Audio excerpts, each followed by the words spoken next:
안녕하세요.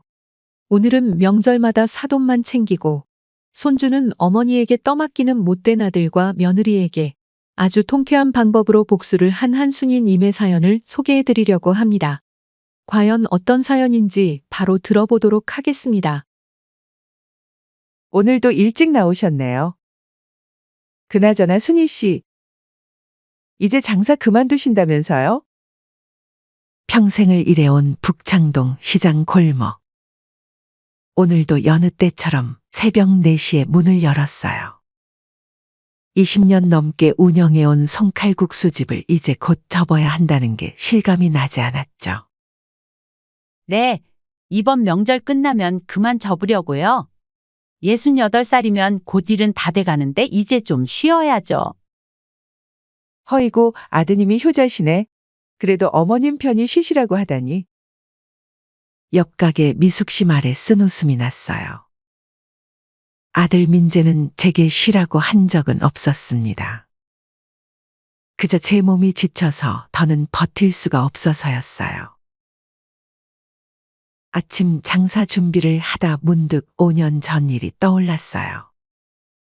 엄마, 우리 결혼하기로 했어요.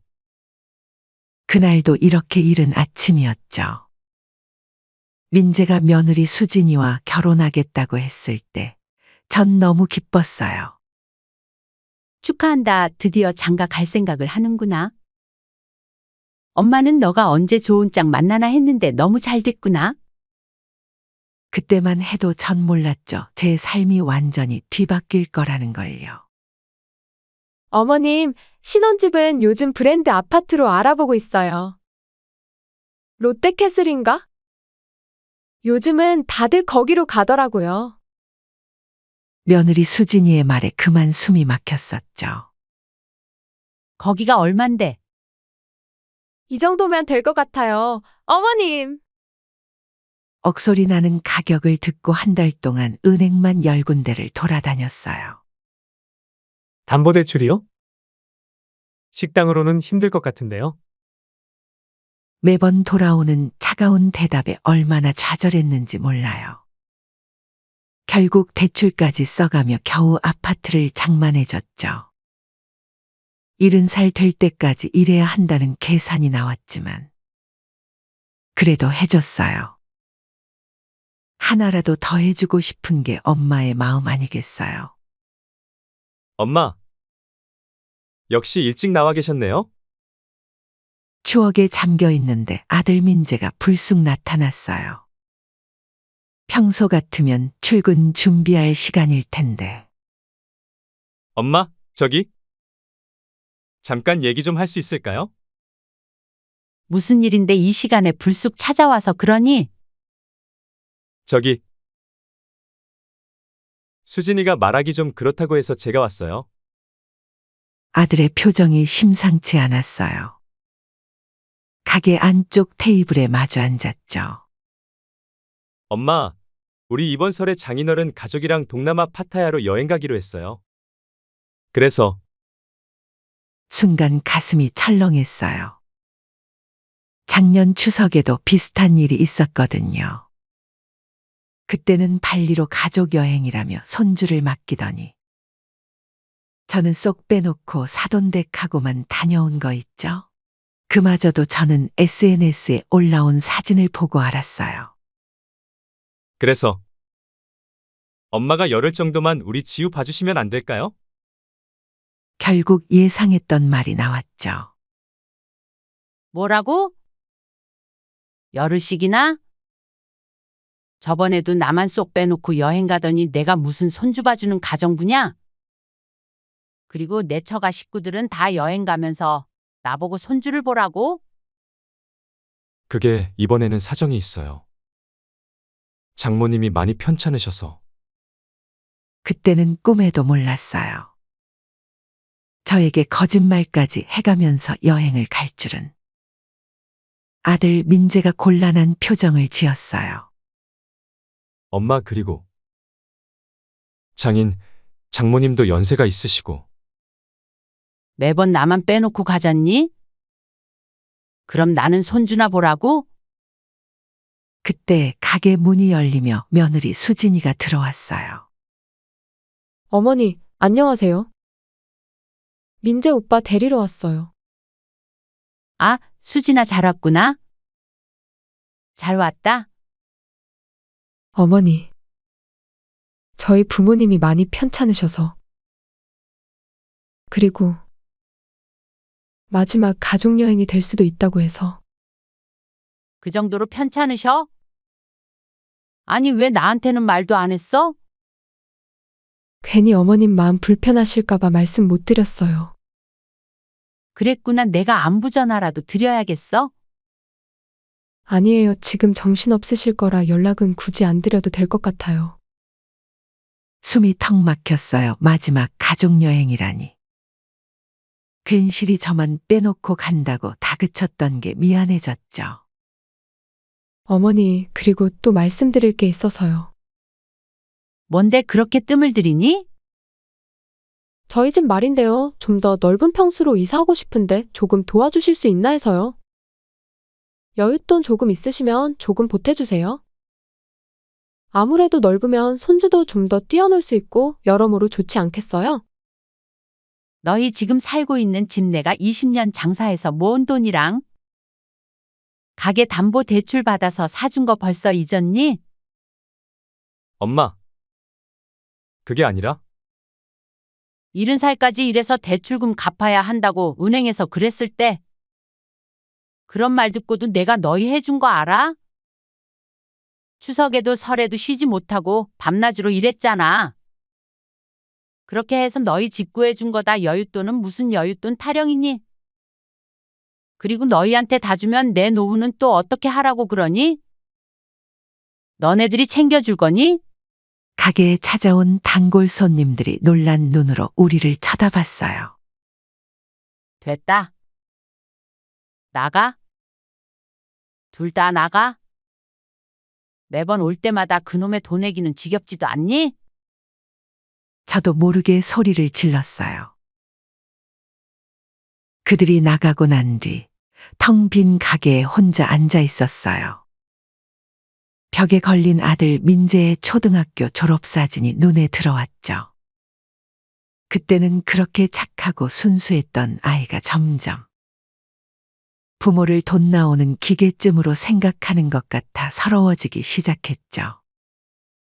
그렇게 설날 아침 쓸쓸히 혼자 차례상을 차리면서도 마음이 편치 않았어요.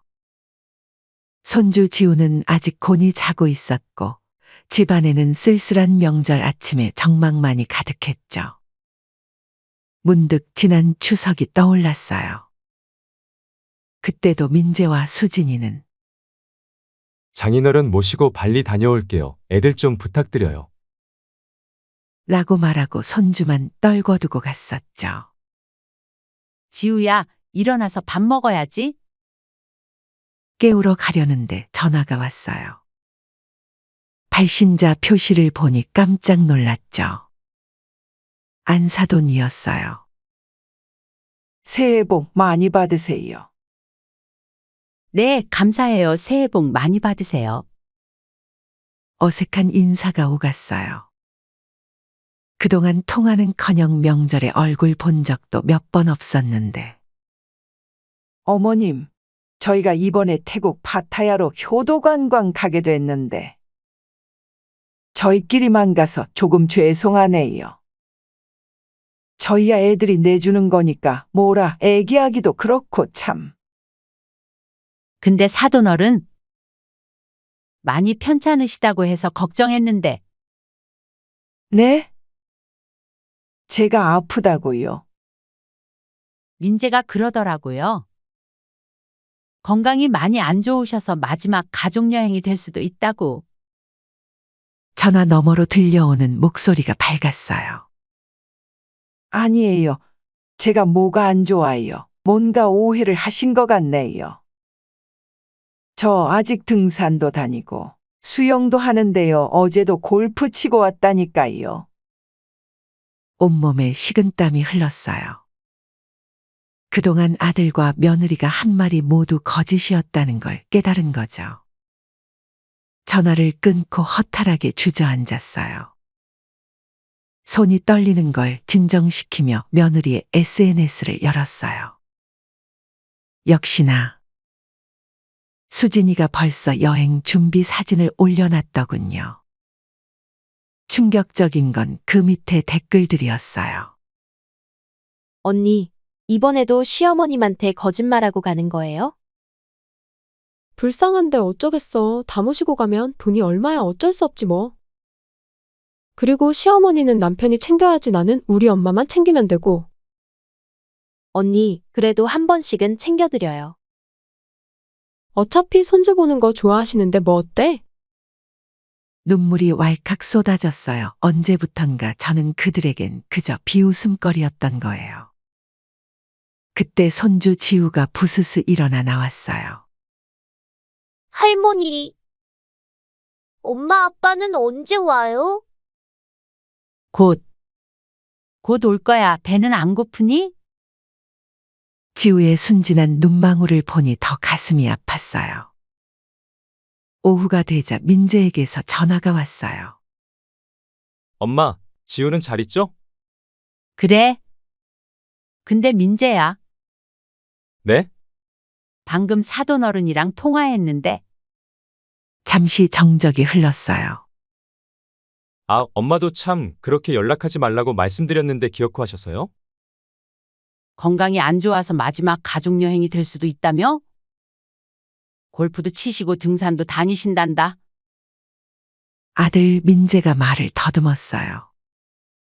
아, 그게 사실은 거짓말도 가지가지다. 내가 바보도 아니고 말이야. 엄마, 너무하다 생각하지 마세요. 저희 입장도 있잖아요. 서운하실까봐 거짓말 좀 했어요. 그래, 너희 멋대로 해. 난 이제 지쳤다. 전화를 끊고 한참을 울었어요. 20년 넘게 식당 하면서도 이렇게 서럽진 않았는데. 이틀 뒤 며느리 수진이의 SNS에 또 사진이 올라왔어요. 호화로운 파타야 리조트에서 찍은 가족 사진이었죠. 그리고 그 밑에 충격적인 대화가 있었죠. 그나저나 이사 간다면서 언제 가게? 곧 할 거야. 일단 시어머니가 주신 집부터 명의 변경하고 우리 걸로 만들어야지. 순간 숨이 멎는 것 같았어요. 그때 마침 옆집 미숙 씨가 찾아왔어요. 순희 씨, 이거 우리 집에서 만든 떡국 좀 드세요. 울던 제 얼굴을 보더니 깜짝 놀라 물었죠. 어머, 무슨 일 있으세요? 모든 걸 털어놓고 나니 미숙 씨가 한숨을 쉬었어요. 그래도 지금이라도 아신 게 다행이에요. 우리 옆 동네 최 씨는 자식들 다 주고 나서야 배신당했다더라고요. 그 말을 듣는 순간 마음이 확 굳어졌어요. 이제는 더는 안 되겠어요. 다음 날 아침 부동산에 전화를 걸었어요. 네, 제 집을 내놓으려고 하는데요. 금매로 내놓으시는 거예요? 네, 빨리 팔고 싶어서요. 가격은 시세보다 좀 낮춰서 최대한 빨리 팔아주세요. 부동산 중개사가 눈을 반짝였어요. 이런 급매물이 나오는 건 흔치 않은 일이었죠. 이 위치에 이 가격이면 금방 나갈 것 같은데요? 정말요? 그럼 최대한 빨리 진행해 주세요. 한 달 안에 비워드릴 수 있어요. 좋은 소식이에요. 이틀 뒤 부동산에서 전화가 왔어요. 바로 매수자가 나타났습니다. 금매 가격에 조건 없이 계약하겠대요. 내일 계약하고 일주일 안에 잔금 치를 수 있다고 하시네요. 입주는 한 달 뒤쯤 생각하신다는 괜찮으세요? 가슴이 쿵쾅거렸어요. 이제 돌이킬 수 없는 결정을 하는 거였지만 후회는 없었어요. 다음 날 매매 계약서에 서명하는 손이 떨렸어요. 하지만 그동안 아들 내외가 저에게 했던 짓을 떠올리니 한결 수월하더군요. 일주일 뒤 잔금까지 모두 처리됐어요. 엄마, 저희 여행 다녀왔어요. 역시 엄마가 청소해 주시는 게 깨끗해요. 우리 집이 아닌 것 같아. 맞아요, 어머님. 이제 저희 왔으니 돌아가셔도 돼요. 그렇게 아무것도 모르는 채 아들 부부가 여행을 다녀왔죠. 파타야 여행을 마치고 얼굴이 까맣게 탄 채로 벌써 오는 거야. 시간 참 빠르구나. 잘 갔다 왔니? 네, 장인어른이 좀 일찍 들어가신대서요. 그래, 그럼 이제 슬슬 이사 준비해야지. 엄마 결국 저희 넓은 평수로 이사하게 지원해 주시는 거예요? 어머님 감사해요. 어차피 저희 도와주실 거면서 왜 이렇게 틱틱대셨어요? 저희 더 넓은 평수로 옮기면 자주 초대해 드릴게요. 아직 상황 파악을 못한 아들 부부의 모습을 보니 웃음이 나오더군요. 그게 무슨 소리니? 오해가 있구나. 이 집 팔렸다. 내 집 내가 팔았다고. 미안하지만 너희한테 줄 돈은 한 푼도 없어. 그게 무슨 소리예요, 어머니? 옆에서 듣고 있던 며느리가 놀래서 말을 꺼냈죠. 이 집 금매로 내놔서 팔았다고 잔금도 벌써 다 치렀다. 한 달 안에 집 좀 비워주거라. 순간 아들내외의 얼굴이 하얗게 변했어요. 엄마! 갑자기 무슨 소리예요? 농담이시죠? 내가 그동안 시덥지 않은 농담한 거 봤니? 아무튼 한 달 안에 비워줘야 해. 어머니, 이게 말이 돼요? 저희한테는 한마디도 없이 팔았다니요? 며느리가 소리를 질렀어요. 왜? 내 집 내가 팔았는데 뭐가 문제라도 있어? 엄마! 이러시면 안 돼요. 저희는 어디서 살아요? 저희 세지 버들 때 그 돈 주실 거죠? 그렇죠? 아들 민재가 흥분된 목소리로 외쳤어요. 꿈 깨거라. 자식 노릇 하나 안 하는 놈들한테 무슨 돈을 주겠니? 며느리 자리에서 벌떡 일어났어요. 어머, 지금 정신이 어떻게 되신 거 아니에요? 미쳤나 봐. 미쳤다고? 그래, 미쳤나 보다. 너희한테 속고 또 속는 게 미친 짓이지. 아들이 주저앉았어요. 엄마, 우리 아버지가 이런 걸 원하셨을까요? 엄마가 이렇게 자식을 내쫓는 걸. 너희 아버지? 어디라고 지금 아버지 얘기를 하니? 아버지가 돌아가시고 장례식도 바쁘다며 안 오더니 이제 와서 아버지 얘기를 꺼내? 그래서요? 그동안 고생하셨다고 이제 와서 저희한테 복수하시는 거예요? 어른이 되셔서 쪼잔하게 그러시는 거예요? 며느리가 비아냥거렸어요. 복수? 아니야. 그냥 내 인생 찾는 거야. 나도 이제 나답게 살아보려고. 어머니, 그 돈으로 뭐 하실 건데요? 어차피 나중엔 저희 물려주실 거잖아요? 미안하다. 이제는 그럴 일 없을 거야. 엄마! 이러시면 진짜 관계 끊을 수밖에 없어요. 민재가 벌떡 일어나 소리쳤어요. 그래? 잘 됐다. 그러면 나도 이제 너희한테 속을 일 없겠네. 그동안 장인어른 아프시다며 거짓말하고 내 등 뒤에서 비웃고 이제 그만 봤으면 좋겠어. 어머니, 지금 무슨 말씀하시는? 다 봤어, 수진아. 너 SNS에 올린 거. 시어머님께는 비밀이라면서 올린 거. 그리고 친구들이랑 주고받은 댓글도 봤다. 며느리의 얼굴이 새하얘졌어요.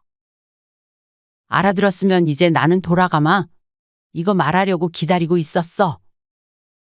어머님, 저희 보고 정말 나가라고요? 이게 무슨 시어머니예요? 시어머니 대우도 안 해주면서 웃기는 소리 하지 말 거라. 엄마! 이러시면 앞으로 정말 안 볼 거예요. 손주도 안 보여드릴 거고요.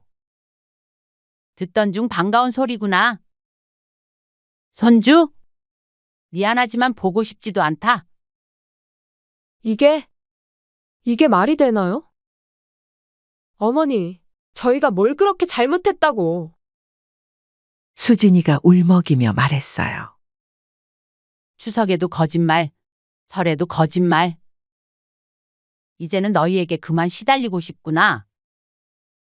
그렇게 대화를 마치고 나가려는 찰나에 며느리가 갑자기 바짓가랑이를 붙잡았어요. 어머니, 알겠어요. 알겠다고요. 제가 잘못했어요. 그동안 죄송했어요. 생각해보세요. 저희 이 집 나가면 어디 가라고요? 이제 와서? 미안하다. 난 이미 결정했어. 그렇게 며느리의 손을 뿌리치고 문을 쾅 닫고 나왔어요. 그날 이후 저는 집 매도금을 가지고 제 오랜 꿈이었던 양평의 한 전원주택을 둘러보고 있었어요. 집을 판 돈으로 뭘 할까 고민하다가 문득 옛날 꿈이 떠올랐거든요. 전에 식당 할 때도 늘 생각했어요. 언젠가는 조용한 시골에서 차도 내고 커피도 여유롭게 팔면서 어머님, 1층은 카페로 써도 될 것 같은데요? 주변에 이쁜 카페들도 있고 관광객들도 꽤 온다고 하더라고요. 중개인이 말했죠. 집을 둘러보는 내내 가슴이 설렜어요. 도시에서 조금은 떨어진 곳. 여기서라면 새로 시작할 수 있을 것 같았죠. 계약하시겠어요? 네, 할게요. 이렇게 저희 새로운 인생이 시작됐어요. 바리스타 학원도 다니고 과일청 만드는 법도 배웠죠. 처음엔 서툴렀지만 하나씩 배워가는 게 즐거웠어요. 그렇게 1년쯤이 지났을 때였어요. 엄마, 오랜만에 걸려온 아들의 전화에 가슴이 덜컥했어요. 무슨 일이야? 오랜만이구나. 그동안 정말 죄송해요. 오열하는 목소리가 들렸어요. 저 수진이랑 이혼했어요. 제가 너무 이기적이었던 것 같아요. 엄마한테 그렇게 못되게 굴다니. 그래서? 이제 와서 뭐 어쩌라고? 엄마, 한 번만 봐주세요. 제발. 한 번? 내가 그동안 몇 번을 그랬는데? 이번엔 달라요. 엄마 제가 얼마나 못난 아들이었는지 이제야 알겠어요. 또 거짓말이면 어쩌자고? 그동안 엄마가 얼마나 속았는지 알기나 해? 민재의 흐느끼는 소리가 전화기 너머로 들렸어요. 알아요. 이제야 다 알겠어요. 엄마가 새벽부터 밤늦게까지 일하시던 거. 명절에도 쉬지 못하시던 거. 그 모든 게 저 때문이었는데. 그리고 막상 이혼하니까 장인 장모님도 저에게 등 돌리더라고요. 아무래도 자기 딸이 우선인 거죠. 그동안 매년 해외여행도 모시고 가고 그렇게 잘해드렸는데. 그때 엄마 생각이 많이 났어요. 그래도 엄마는 내 편일 텐데 이제야 빈자리가 느껴져요. 그래서 뭐? 이제 와서 그걸 알았다고 다 끝난 거야? 아니요. 용서받을 자격도 없어요. 그래도 엄마가 보고 싶어서. 너 때문에 내가 얼마나 가슴이 아팠는지. 식당 하면서도 이렇게 서럽진 않았어. 엄마 앞에서 무릎이라도 꿇고 빌고 싶은데 엄마가 어디 계시는지도 모르잖아요. 한 번만 기회를 주세요. 한참 동안 침묵이 이어졌어요. 지우는? 잘 있니?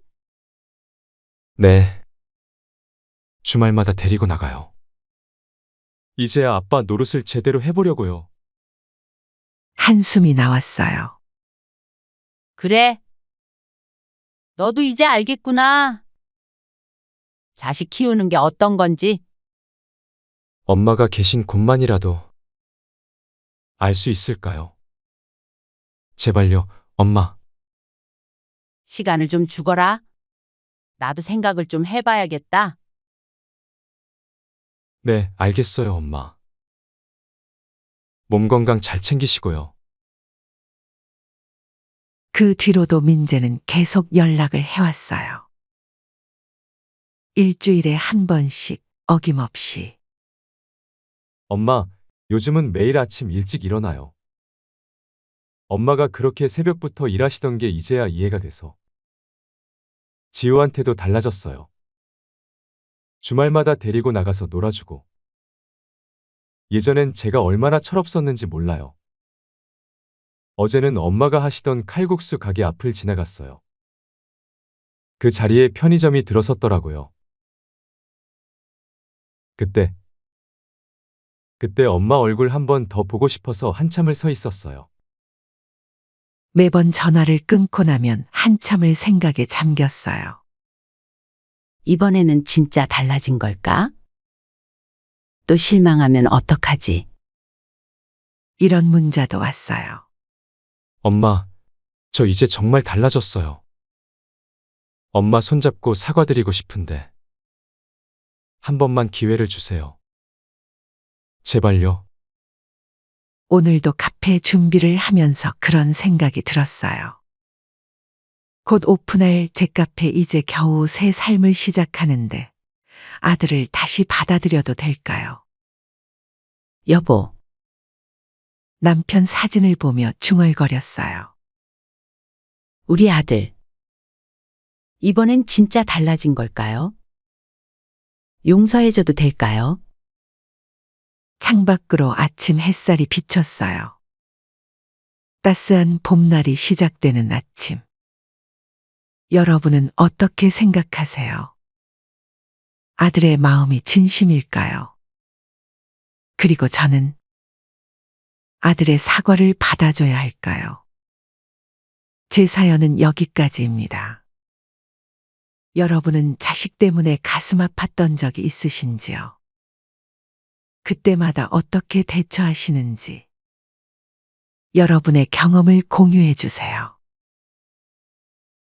평소보다 일찍 아들 집에 도착했는데 안방에서 통화하는 소리가 들리더라고요. 그래, 나 아직도 시어머니한테 임신한 척하고 있어. 처음엔 진짜 임신인 줄 알았는데. 병원 가보니까 테스트기가 고장 난 것 같다며 임신이 아니라고 하던데. 근데 시어머니가 이렇게 싹싹 굽실거리면서 시중 드는 게 은근 재미있어. 나중에 말하면 되겠지 뭐. 어차피 유산됐다고 하면 되잖아. 순간 다리에 힘이 풀려 그 자리에 주저앉을 뻔했죠. 제가 그동안 얼마나 바보 같았는지 그 순간 너무나 선명하게 깨달았어요. 떨리는 다리로 안방 문을 열었어요. 주영아, 제 목소리를 들은 며느리는 깜짝 놀라 전화를 끊더니 곧바로 표정을 바꾸었어요. 어머니, 언제 오셨어요? 제주 바다는 제 삶의 전부였어요. 까맣게 그을린 얼굴로 물질을 하며 아들을 키웠던 시절이 엊그제 같은데 벌써 30년이라는 세월이 훌쩍 넘었네요. 지금은 서귀포 올레시장 근처에서 작은 횟집을 운영하고 있답니다. 손님들은 제가 전직 해녀라는 걸 아시면 더 신뢰하시더라고요. 그럴 때마다 저는 가슴 한켠이 뿌듯해지곤 해요. 16에 물질을 시작했으니 제 인생의 대부분을 바다와 함께 보냈다고 해도 과언이 아니에요. 남편과 사별하고 혼자 아들 정모를 키우게 됐을 때도 저를 지탱해 준 건 바로 이 거친 바다였죠. 새벽부터 밤늦게까지 물질을 하고 해산물을 팔아서 버는 돈으로 아들을 키웠어요. 다른 해녀들은 순이야, 너무 무리하지 마라. 며 걱정했지만 전 멈출 수가 없었어요. 내 아들 정모를 훌륭하게 키워야 한다는 일념 하나로 버텨왔으니까요. 그 힘든 시절, 제게 유일한 위안이 되어준 건 정모의 웃는 얼굴이었어요. 물질을 마치고 지쳐 돌아와도 엄마 하며 달려와 안기는 아들을 보면 모든 피로가 싹 사라졌죠. 정모는 어린 나이에도 제 마음을 알았는지 한 번도 투정 부리지 않고 착하게 자랐어요. 공부도 잘해서 서울의 좋은 대학에 입학했을 때는 밤새 울면서 기뻐했던 기억이 나네요. 늘 그렇듯이 그날도 새벽 5시에 일어나 시장에서 신선한 해산물을 고르고 있었어요. 여름이라 일찍부터 더위가 기승을 부리던 아침이었죠. 문득 핸드폰이 울렸는데 발신자 표시를 보니 제 아들이더라고요. 엄마, 이번 주말에 집에 내려갈게요. 그런데 데려갈 사람이 있어요. 아들의 목소리가 수줍게 떨리는 게 느껴졌어요. 순간 제 마음도 덩달아 설렜답니다. 우리 정모가 벌써 30이 됐어요. 서울에서 대기업 다니면서 잘 지내고 있다는 소식은 들었지만 연애 얘기는 한 번도 꺼내지 않았거든요. 사실 전 많이 조바심 났었어요. 우리 아들이 너무 일만 하는 건 아닐까? 결혼은 언제 할까? 하는 걱정이 늘 마음 한켠에 있었죠. 그런데 이렇게 갑자기 여자친구를 데려온다니 가슴이 떨리더라고요. 가게 일도 손에 잡히지 않아서. 그날은 평소보다 일찍 문을 닫았어요. 집에 와서는 대청소부터 시작했죠. 창문을 열어 바닷바람을 들이고 방 구석구석을 깨끗이 청소했어요. 우리 정모가 어렸을 때부터 좋아하던 고등어 조림도 준비하고 제주 특산품으로 손님 맞이 준비를 했답니다. 밤새 설레는 마음의 잠도 제대로 이루지 못했어요. 주영이를 처음 만난 건 그렇게 설레는 마음으로 기다린 주말이었어요. 서울에서 온 세련된 모습의 그 아이는 제가 상상했던 것보다 훨씬 더 예뻤답니다. 170cm가 넘는 키의 날씬한 몸매. 무엇보다 예의 바른 모습이 너무나 마음에 들었어요. 현관문을 들어서자마자 공손하게 인사하는 모습을 보고 첫인상에 반해버렸다고 할까요? 어머니, 저는 김주영이라고 해요. 정모 오빠 여자친구예요. 그 말과 함께 깊숙이 고개를 숙이는 모습이 참 이쁘더라고요. 손에는 서울에서 가져온 선물이 들려 있었고 제가 해녀 출신이라는 걸 알고 미리 공부도 해왔더라고요. 어머니께서 해녀로 고생하시면서 정모 오빠를 키우셨다고 들었어요. 정말 대단하세요. 그 말을 하는 주영이의 눈빛이 진심으로 느껴져서 더욱 마음이 끌렸답니다. 그날 저녁 우리는 제가 준비한 음식을 함께 먹으며 이야기를 나눴어요. 주영이는 대학에서 경영학을 전공하고 지금은 컨설팅 회사에서 일한다고 하더라고요. 말솜씨도 좋고 지적인 분위기가 물씬 풍겼죠. 정모를 바라보는 눈빛도 사랑스러워 보였고요. 무엇보다 제가 차려준 음식을 맛있게 먹는 모습이 참 예뻤어요. 어머니, 저 정모 오빠랑 결혼하고 싶어요. 식사가 끝나갈 무렵 며느리 주영이가 조심스럽게 꺼낸 말이었죠. 저는 그 자리에서 바로 허락했어요. 우리 정모가 드디어 좋은 짝을 만났다는 생각에 눈물이 날 것만 같았거든요. 정모의 얼굴도 행복해 보였고 주영이의 진지한 모습도 믿음직스러웠어요. 결혼 준비는 순식간에 진행됐죠. 저는 평생 모아둔 돈을 아낌없이 꺼냈어요. 동탄 신도시에 새 아파트를 마련해주고 신혼 살림도 넉넉히 챙겨줬답니다. 사실 해녀 생활하면서 모은 돈이랑 횟집 운영하면서 번 돈을 전부 아들 결혼 자금으로 쓴 거였지만 전혀 아깝지 않았어요. 우리 정모가 행복하게 살 수만 있다면 그게 제가 바라는 전부였으니까요. 그런데 결혼식을 2달 앞두고 예상치 못한 일이 벌어졌어요. 며느리가 갑자기 제주도로 내려온 거예요. 전화도 없이 불쑥 찾아와서는 차 한 잔을 놓고 조심스럽게 말을 꺼내더라고요. 어머니, 한 가지 부탁드리고 싶은 게 있어요. 그래. 이제 며느리가 될 사람이 무슨 부탁인데 그래? 저희 신혼집 제 명의로 해주실 수 있을까요? 순간 가슴 한켠이 불편해지더라고요. 평생을 바다와 함께 살면서 터득한 직감 같은 게 뭔가 좋지 않은 신호를 보내는 것 같았어요. 하지만 전 최대한 부드럽게 대답했죠. 아가. 어차피 나중 되면 다 너희 것이 될 텐데. 굳이 지금 그럴 필요가 있겠니? 그 말을 하는 순간 며느리의 표정이 순간 굳어지는 게 보였어요. 눈빛도 차갑게 변하더라고요. 하지만 저는 그때 그 표정의 의미를 제대로 읽지 못했죠. 이제 와서 생각해보면 그때가 첫 번째 경고 신호였던 것 같아요.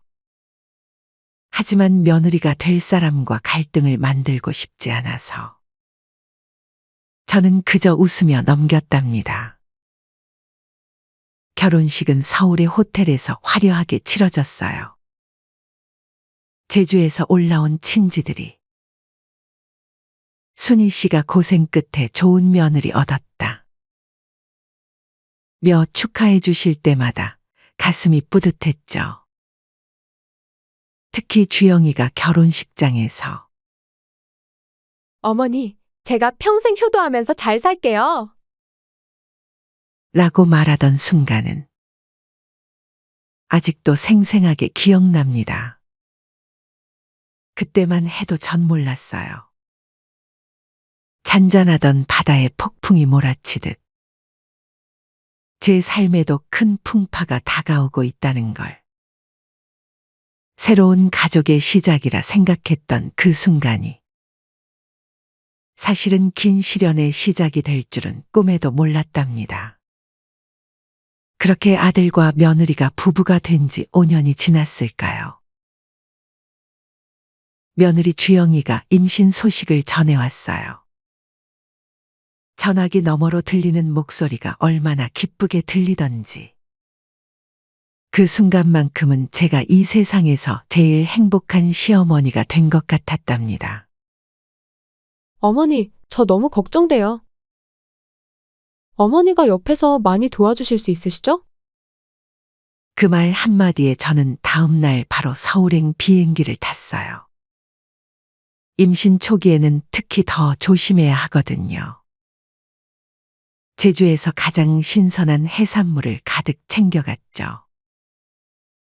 우리 첫 손주를 위해서라면 뭐든 할 수 있을 것 같았어요. 처음에는 주말마다 올라가는 것으로 시작했어요. 장도 봐주고 청소도 하고 빨래도 해주면서 며느리가 편하게 지내도록 도왔죠. 그런데 시간이 지날수록 주영이의 요구가 점점 더 많아지기 시작했어요. 어머니, 이렇게 주말에만 오시니까 평일에는 제가 너무 힘들어요. 남편도 야근이 많아서. 어머니가 평일에도 와주시면 안 될까요? 처음에는 횟집 때문에 망설였지만 결국 며느리의 부탁을 거절할 수 없었어요. 그래서 점점 더 아들 집에 방문하는 일이 많아지기 시작했어요. 아침 일찍부터 저녁 늦게까지 며느리 집에서 살림을 도왔어요.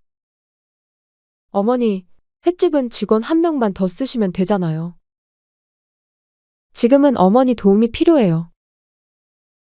주영이의 그 말에 결국 가게에 직원을 하나 더 쓰고 가게를 맡겨두었죠. 단골 손님들께 죄송한 마음이 컸지만 며느리와 손주의 건강이 더 중요하다고 생각했거든요. 그런데 이상하게도 제가 더 헌신할수록 며느리의 태도는 점점 더 달라졌어요. 어머니, 이 옷들 다 손빨래로 해주세요. 세탁기 돌리면 옷이 상하거든요. 어머니, 화장실 청소할 때 구석구석 더 신경 써주세요. 임산부는 특히 깨끗한 환경이 중요하잖아요. 어머니, 오늘은 제가 파스타가 먹고 싶은데. 배달 좀 시켜주세요. 심지어 제가 잠깐 쉬고 있으면 어머니, 그렇게 앉아 계실 시간에 안방 창문도 좀 닦아주시고. 베란다 화분에도 물 좀 주세요. 라며 쉴 틈을 주지 않았어요. 마치 제가 월급을 받고 일하는 가정부라도 되는 것처럼요. 한 번은 제가 너무 지쳐서 주영아, 내가 몸이 좀 안 좋은데 오늘은 일찍 들어가 봐야겠다. 고했더니 며느리가 한숨을 크게 쉬더니 이렇게 말하는 거예요. 어머니, 제가 이렇게 힘들어하고 있는데. 어머니가 들어가시면 이 많은 일을 어떻게 해요? 그 말을 듣는 순간 제 발걸음은 다시 주방으로 향할 수밖에 없었어요. 피곤함을 느낄 새도 없이 다시 설거지를 시작했죠. 손주 태어날 때까지만 봐주자. 임신 6개월이 되어갈 무렵에는 아예 저보고 근처 모텔을 구해서 지내라고 하더라고요. 어머니, 이왕 자주 왔다 갔다 하실 거면 모텔이라도 하나 얻으세요. 이 집에서 자면 되잖아. 그게 아무래도 제가 조금 불편해서요. 그러면서도 밤늦게 갑자기 전화해서는 어머니, 저 지금 굴비가 너무 먹고 싶네요. 라고 하는 일도 다반사였어요. 그런데 시간이 흐를수록 이상한 점이 눈에 들어왔죠. 임신 7개월이 다 되어가는데도 배가 거의 불러오지 않는 거예요. 입덧도 없었고 임산부가 보통 겪는다는 증상들도 전혀 보이지 않았죠. 어머니, 요즘은 배가 작게 나오는 임신도 있대요. 걱정하지 마세요. 주영이의 말에 그저 고개를 끄덕였지만 제 마음 한구석이 불편해지기 시작했어요. 병원에 한번 같이 가보자고 해도 병원은 제가 알아서 갈게요. 라며 번번이 거절했고. 태아 초음파 사진도 보여주지 않았어요. 임산부 영양제를 사다 드려도 그대로 쌓여 있었고 임신부 요가나 태교 음악 같은 건 전혀 하지 않았죠. 오히려 밤늦게 친구들과 약속이 있다며 나가는 날이 많았어요. 한 번은 술 냄새가 나는 것 같아 물어봤더니 어머니, 이제 며느리 뒷조사까지 하시는 거예요? 라며 되레 화를 내더라고요. 그러던 어느 날 아침이었어요. 평소보다 일찍 아들집에 도착했는데 안방에서 통화하는 소리가 들리더라고요. 그래, 나 아직도 시어머니한테 임신한 척하고 있어. 처음엔 진짜 임신인 줄 알았는데. 병원 가보니까 테스트기가 고장 난 것 같다며 임신이 아니라고 하던데. 근데 시어머니가 이렇게 싹싹 굽실거리면서 시중 드는 게 은근 재미있어. 나중에 말하면 되겠지 뭐. 어차피 유산됐다고 하면 되잖아. 순간 제 귓가에서 윙 하는 소리가 났어요. 다리에 힘이 풀려 그 자리에 주저앉을 뻔했죠. 제가 그동안 얼마나 바보 같았는지. 그 순간 너무나 선명하게 깨달았어요. 떨리는 다리로 안방 문을 열었어요. 주영아, 제 목소리를 들은 며느리는 깜짝 놀라 전화를 끊더니 곧바로 표정을 바꾸었어요. 어머니, 언제 오셨어요? 오히려 저를 나무라는 주영이를 보면서 제 마음은 찢어지는 것 같았어요. 이런 며느리를 위해 제가 얼마나 많은 것을 포기하고 헌신했는지. 오히려 적반하장식으로 나오는 며느리의 태도에 더욱더 폭발했죠. 더는 못 참겠다. 내가 바보도 아니고. 네가 한 말 다 들었어? 전화로 친구한테 한 말 모두 들었다고. 너무 황당한 나머지 제 목소리가 떨리고 있었어요. 그런데 며느리의 반응은 정말 예상 밖이었어요. 눈앞에서 펼쳐진 광경이 도저히 믿기지 않았답니다. 그러니까요. 어머니가 제 통화를 엿듣고 계셨다고요? 이게 말이 되나요?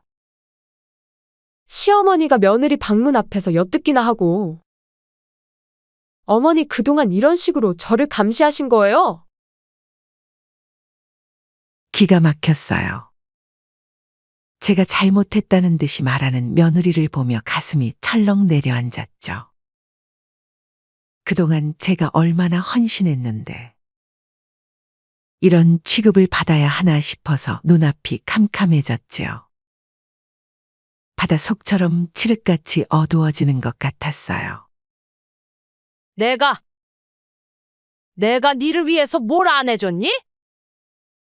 평생 일군 횟집도 내팽겨치고 매일 새벽부터 밤늦게까지 집안일 도와주고. 네가 먹고 싶다는 건 비행기 타고 제주도까지 가서 사다 주고. 그 많은 걸 해줬는데 이렇게 거짓말로 날 농락하다니? 목소리가 점점 커지고 있었어요. 평생 참고 살았던 제가 이렇게 소리를 지르는 것도 처음이었죠. 며느리는 순간 당황한 듯 했지만 이내 또다시 뻔뻔한 표정을 지었어요. 어머니, 제가 언제 그런 걸 해달라고 했나요? 다 어머니가 자발적으로 하신 거잖아요. 저는 그저 임신했다고 말했을 뿐이에요. 어머니가 알아서 그렇게 하신 거지.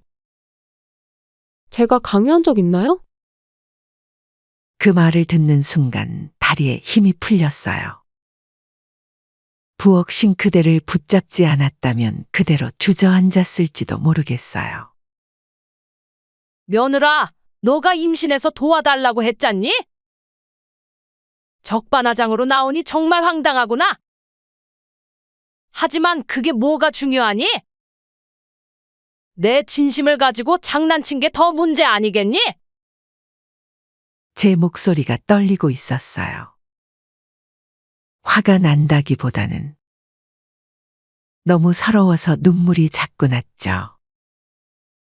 어머니, 그렇게 서운하셨으면 진작 말씀하시지 그러셨어요? 제가 어떻게 어머님 마음을 다 헤아리겠어요. 어머님이 그렇게 많이 해주시니까 저도 그냥 받은 거죠. 나이 드시면 좀 너그러운 맛이 있어야죠. 주영이의 말 한마디 한마디가 비수가 되어 가슴을 파고들었어요. 이렇게 뻔뻔할 수가 있나. 이런 생각밖에 들지 않았죠. 더는 참을 수가 없어서 전화기를 들어 아들에게 전화를 걸었죠. 정모야. 지금 당장 집으로 와라. 엄마가 할 말이 있다. 아들을 부르는 제 목소리가 떨렸어요. 며느리는 그제서야 당황한 기색을 보이더니 제 손에 있는 전화기를 뺏으려 했어요. 어머니, 그만하세요. 남편 일하는데 이러시면 어떡해요? 제발 그만하시라고요. 하지만 전 더는 물러설 수 없었어요. 정모에게 모든 걸 다 말했죠. 주영이의 거짓말, 제가 들은 통화 내용, 그동안의 수상한 정황들까지. 전화기 너머로 아들의 숨소리가 거칠어지는 게 느껴졌어요. 어머니, 제가 지금 당장 가겠습니다. 정모의 목소리가 떨리고 있었어요. 평소에 온화하고 부드러운 목소리가 아니었죠. 한 번도 들어본 적 없는 분노가 가득 담긴 목소리였어요. 그동안 주영이는 계속해서 변명을 늘어놓았어요. 어머니, 오해하지 마세요. 제가 어떻게 그런 나쁜 마음을 먹겠어요. 그냥 제가 말할 타이밍을 놓친 것뿐이에요. 어머니가 이렇게 예민하게 구시니까 한마디 한마디가 거짓으로 들렸어요. 이제는 며느리의 눈빛만 봐도 알 수 있었죠. 그동안 제가 얼마나 눈이 멀어 있었는지. 생각하니 한숨만 나왔어요. 1시간 후 정모가 회사에서 달려와서 자초지종을 듣더니 화가 머리끝까지 났어요. 도대체 왜 이런 짓을 한 거야? 우리 어머니를 이렇게 기만하다니. 아니, 심지어 나도 속였잖아. 너 제정신이야? 처음 보는 아들의 분노에 주영이도 당황한 듯 했어요. 하지만 이내 또다시 피해자인 척 하더라고요. 오빠? 나도 처음에는 정말 임신인 줄 알았어. 오빠도 봤잖아. 임신 테스트기가 2줄이 떴던 거. 근데 병원에 가보니 임신 테스트기가 고장났던 걸 알게 됐어. 그땐 이미 어머님이 이것저것 해주고 계셨잖아. 어떻게 말할 수가 없었어. 아들 정모는 그 말을 듣자마자 탁자를 내리쳤어요. 탕하는 소리에 저도 깜짝 놀랐답니다. 그럼 그동안 뭐 했어? 왜 진작 말 안 했어? 우리 어머니를 식모처럼 부려먹으면서 이게 말이 되는 짓이야? 주영이는 그제서야 울음을 터뜨렸어요. 하지만 전더는 그 눈물에 흔들리지 않았죠. 이제는 그 눈물조차도 연기처럼 느껴졌으니까요. 이 집에서 당장 나가라. 제 말에 주영이가 놀란 듯이 쳐다봤어요. 어머니, 그래 맞다. 여기는 내 집이야. 내가 샀고 내 명의로 된 집이니까. 네가 그렇게 명예 변경하자고 조르던 이유가 이제야 알겠다.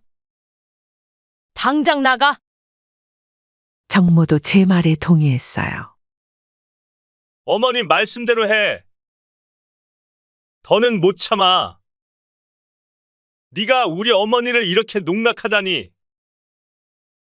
그제서야 며느리 주영이의 태도가 완전히 돌변했어요. 우는 척하던 얼굴이 순식간에 차갑게 변하더니 이를 악물며 말하는 거예요. 오빠? 적어도 오빠는 이럴 때 내 편을 들어줘야지. 엄마 편만 드는 거야?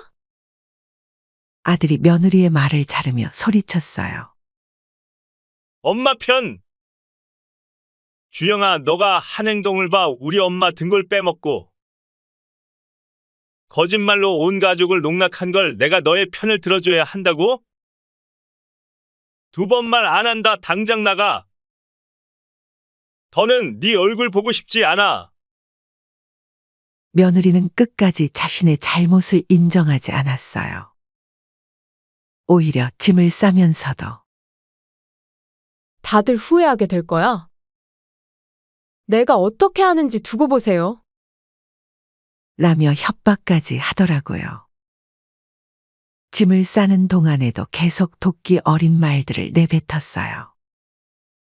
어머님 지금 이깟 걸로 내쫓은 거 후회하실 거예요. 가방에 옷가지를 던져 넣으면서도 계속 독설을 퍼부었죠. 오빠도 마찬가지야. 나 같은 여자 어디서 구해요? 얼굴도 이쁘고 몸매도 좋고 아무튼 후회할 거야. 두고 보라고. 그날 밤 며느리는 결국 집에서 나갔어요. 나가는 순간까지도 뻔뻔한 태도였죠. 현관문을 쾅 닫고 나가면서도 두고 보자 는 말을 던지고 갔어요. 하지만 전 이제 후회하지 않았어요. 오히려 마음이 한결 가벼워진 것 같았달까요. 집이 조용해지자 정모가 저한테 조심스레 말을 하더군요. 어머니, 제가 잘못했습니다. 제가 어머님 고생시킨 죄인입니다. 아들의 눈에서 눈물이 흘러내렸어요. 저도 참았던 눈물을 터뜨리며 아들을 끌어안았죠. 울지 마라. 네 잘못 아니다. 엄마가 늦게라도 알아차려서 다행이지. 그날 밤 우리 모자는 밤새 이야기를 나눴어요. 정모는 결혼 전부터 며느리 주영이의 허영심이 심한 걸 어느 정도 알고 있었다고 하더라고요. 그래도 사랑하는 마음에 다 받아주고 이해하려 했대요. 근데 어머니까지 이렇게 괴롭힐 줄은 몰랐어요. 제가 진작 알아차리고 막았어야 했는데. 아들의 눈물 어린 고백을 들으며 저도 마음이 아팠어요. 하지만 이상하게도 후련하기도 했죠. 그렇게 며느리가 나가고 일주일이 지났어요. 저는 다시 제주도로 내려와 횟집 일을 시작했죠. 단골 손님들은 그동안 어디 갔다 왔냐며 물으셨지만 저는 그저 웃으며 넘겼어요. 아직은 제 입으로 이야기하기가 힘들었거든요. 마음 한켠이 여전히 아팠답니다. 며느리한테 이용만 당했다는 생각에 자존심은 바닥을 쳤고 제 처지가 한없이 초라하게 느껴졌어요. 밤마다 이불 속에서 혼자 울기도 했죠. 하지만 낮에는 아무렇지 않은 척 일만 했어요. 그러던 어느 날이었어요. 횟집 문을 열고 들어오시는 손님들 중에 낯익은 얼굴이 보였답니다. 주영이의 부모님 안사돈이셨어요. 순간 제 심장이 멎는 것만 같았죠. 사돈. 저희가 잘못 키웠습니다. 너그러이 용서해 주세요. 현관에서부터 무릎을 꿇고 절을 하시는 사돈 내외를 보니 마음이 복잡해지더라고요. 이렇게 좋으신 분들의 딸이 어쩌다 저렇게 됐을까 하는 생각이 들었죠. 동시에 이런 생각도 들었어요. 이제 와서 무슨 소용이람. 하지만 발걸음을 돌리지 못하고 현관에 서 계신 사돈 내외를 보니 제 마음도 무너지더라고요. 젊어서부터 고생만 하신 사돈 어른들의 주름진 얼굴이 더 깊어 보였어요. 이러지 마세요, 사돈어른. 일어나세요. 하지만 사돈 내외는 일어나지 않으셨어요. 저희 주영이가 어릴 때부터 제멋대로였어요. 저희가 너무 응석을 받아준 탓이죠. 이렇게 큰 죄를 지을 줄은 몰랐습니다. 사돈 어른의 눈에서 눈물이 흘러내렸어요. 그 모습을 보니 제 마음도 아팠답니다. 어쩌면 주영이의 잘못은 부모님의 지나친 사랑이 만든 결과일지도 모르겠다는 생각이 들었어요. 일단 들어오세요. 차라도 한 잔 드시면서 이야기 나눠요. 자리에 앉아서 이야기를 나누는데 사돈 어른들의 눈물이 마르질 않았어요. 주영이가 어릴 때부터 친구들이 가진 것은 무조건 가져야 했고 늘 자신이 최고여야 했대요. 좋은 대학, 좋은 직장을 다녔지만 늘 부족하다고 느꼈다는군요. 사돈. 저희 주영이가 정말 뉘우치고 있습니다. 저희 얼굴을 봐서라도 한 번만 기회를 주시면 안 될까요? 그때였어요. 주영이가 들어왔어요. 처음 보는 모습이었죠. 화장기 하나 없는 얼굴에 부스스한 머리. 어머님. 정말 죄송합니다. 이번에는 달랐어요. 처음처럼 뻔뻔한 태도도, 적반하장 나오는 모습도 없었죠. 진심으로 잘못을 뉘우치는 것 같았어요. 주영이는 제 앞에 무릎을 꿇고 엉엉 울기 시작했어요. 제가 너무 어리석었어요. 어머님이 얼마나 저를 사랑해 주셨는지 이제야 깨달았어요. 친정에 와서 매일 밤 어머님 생각에 잠을 못 이뤘어요. 제가 얼마나 나쁜 짓을 했는지 이제야 알겠어요. 며느리는 그동안의 교만한 모습은 온데간데 없이 사라진 채 그저 잘못을 뉘우치는 어린아이 같은 모습이었죠. 밥도 제대로 못 먹고 잠도 못 자고 계속 울기만 했어요. 사돈 어른이 말씀하셨어요. 이제 와서 후회해도 소용없다는 거 알아요. 용서를 바라는 것도 아니에요. 그저 제 진심만이라도 전하고 싶었어요. 어머님께 이런 큰 거짓말을 하고 식모처럼 부려먹고 제가 어떻게 용서를 바랄 수 있겠어요. 주영이의 말투에서 진정성이 느껴졌지만 제 마음은 복잡했어요. 그때 정모가 들어왔어요. 장모가 오셨다는 연락에 단숨에 찾아온 거죠. 어머니, 어떻게 하실 건가요? 아들아, 너는 어떻게 하고 싶은데? 저는 어머니에게 선택을 넘기고 싶어요. 어머니의 마음이 풀리지 않는다면 저도 다시 만나고 싶지 않을 것 같거든요. 아들의 눈빛이 흔들렸어요. 저는 깊은 생각에 잠겼죠. 지금 제 앞에서 울고 있는 며느리도 그런 존재일까요? 제게 큰 상처를 줬지만 어쩌면 이 상처를 통해 우리 가족이 더 단단해질 수 있을까요? 제 앞에 무릎 꿇고 있는 며느리를 보면서 이런저런 생각이 스쳐 지나갔어요. 제가 늘 꿈꿔왔던 가족의 모습, 그리고 지금 이 순간. 여러분은 어떻게 생각하세요? 진심으로 뉘우치는 며느리를 용서하고 다시 한번 기회를 주는 게 맞을까요? 아니면 이미 깨진 신뢰는 회복할 수 없으니 이대로 끝내는 게 맞을까요? 지금 이 순간에도 저는 고민하고 있답니다. 여러분이라면 어떤 선택을 하시겠어요? 댓글로 현명한 여러분의 의견을 듣고 싶습니다.